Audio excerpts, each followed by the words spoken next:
To set up speed dial numbers on a Samsung A36 5G, just start by opening your phone dialer application, click on three dots in the right upper corner and select speed dial numbers.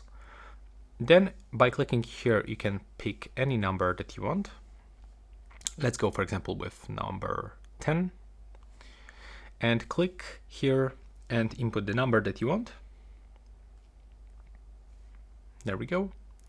And right now you can just go back from this one. Let's try if it works. If it is not gonna work, as you can see, like in my case, then we have to repeat. And the best solution will be to actually click on this icon and pick someone from your contacts. As you can see now, you just quickly apply this. So if you have number that is not currently in your contacts, just add it to your contacts and you will be able to set up multiple speed dial numbers. Now, if I'm gonna go back from this one and click and hold on this 2, as you can see, I will quickly make the phone call.